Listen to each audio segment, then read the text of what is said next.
Hello, I'm Michael475, and just like anyone else still playing Halo CE in 2026, I am dangerously close to approaching my 30s, and I thought to myself today, I wonder how many Marines it would take to beat the Halo level of Halo CE without firing a single bullet at the Covenant. So, we're using the Halo CE randomizer today to multiply the amount of Marines to see how many Marines it would take to beat every Covenant encounter.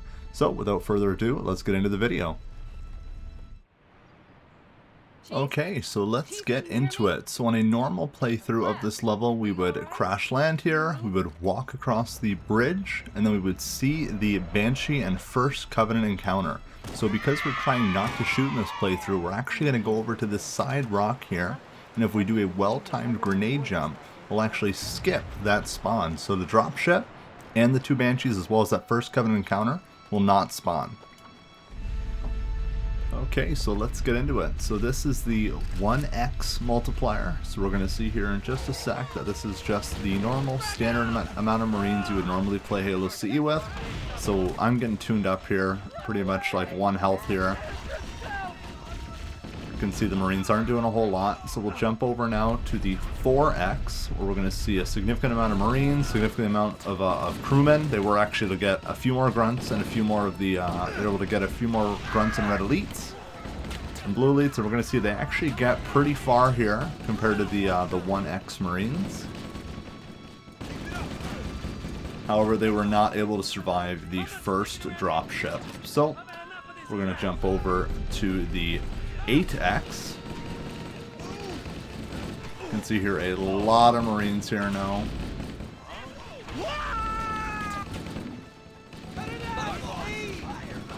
Finally able to get a red elite. We finally got one. We'd love to see it.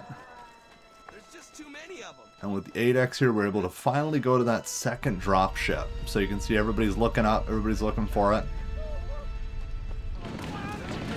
Kind of get a little bird's eye view here of this blue elite just going to town on these guys. Not really much of a chance they had here. I think he got like a dozen of them before he got taken down. And then we'll see here pretty much all the Marines on the bottom are wiped out, and then a bunch of crewmen up top that got assassinated by a grunt. We're about to see that in a second.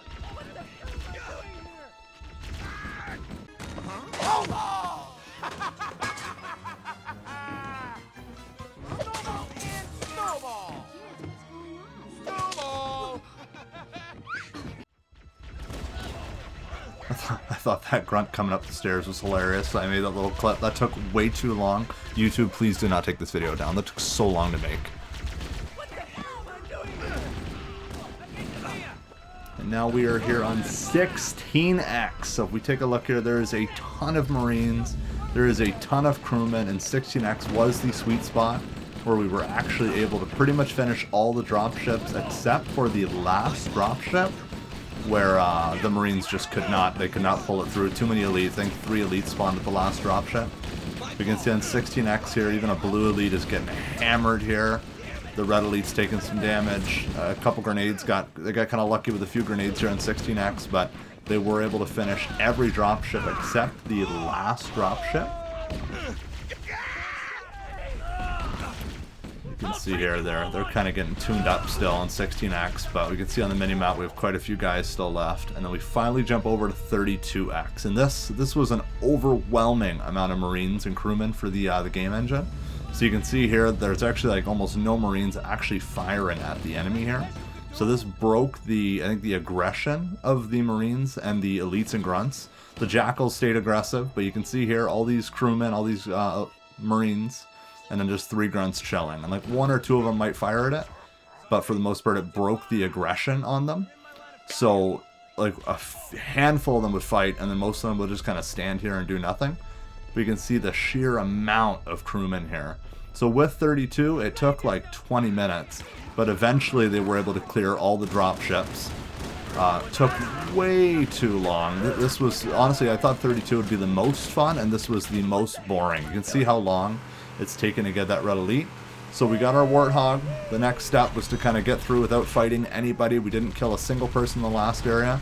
So I go to do a Warthog fling from the speed runs, and it didn't go so great the first try. second try wasn't very clean, but it worked. We got it. Didn't have to fire any bullets. Didn't have to hurt any of the Covenant. Just the Marines get to do that here. So because we're in combat, we get to skip the unskippable cutscene here, which is awesome. Nice little time save. And they're able to just continue our drive. So there we see the first life pod with the sniper. I ended up having to go back and grab that so I can get a better view of the second area. You can see here the 8X Marines in this area is a ton. Thankfully Jackals don't have grenades, so these guys made quick work. We're able to get topside, and then the elites were, the elites took them all out. You can see my mini-map's clean there. There's just nothing going on.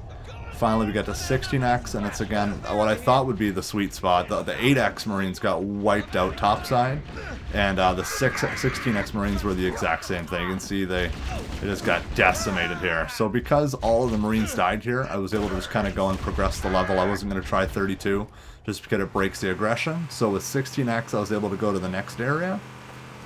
As we can see here, I picked up that sniper rifle, and we can just kind of see the insane amount of Marines on this cliffside here. And I didn't realize it multiplies these sniper Marines, which meant this area was going to be so easy. So I got up to the top, and I was kind of just trying to push them out of my way. And sniper Marines are insane. You can see I'm shooting at the dropship there.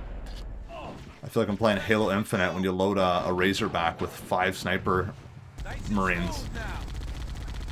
So here I was just trying to maneuver very slightly, though I didn't hit anybody because they die in like the instant you touch them, and I'd like to actually complete this run. So we're able to get the Warthog out of here, and then once we had the Sniper Marine and the Warthog, it was clean work. We just drove around, kind of parked in front of it. The Sniper Marine put his work out, and we got out of here. So that's Area 2 done. Only 6 Marines got on the Pelican, oddly enough. And then we finally headed to the final area. So you can see here there is a ton of Marines. I thought I'd do a little Tokyo drift, treat it like a Ford Mustang.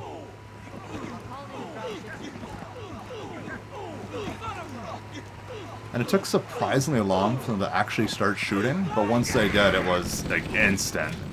It's a lot of firepower. They can't treat the elites like that though. So the next spot was just drive around, let the Sniper Marine do his job. I almost killed the grunt there, but he jumped out of the way just in time for the sniper to take him out. And then the last blue elite, and that is it. We end the level with a Warthog fling, because you have to end Halo with a Warthog fling. And that's pretty much it. We got picked up by the Pelican, and that's it. So 16X is the sweet spot to beat Halo, the level, and Halo CE without firing a single bullet at any Covenant. So the Marines did all the killing, the whole thing. And yeah, this video took a minute to make. This is the longest editing I've ever done, but I appreciate you staying this far if you watched. Please like and subscribe, and have an awesome day.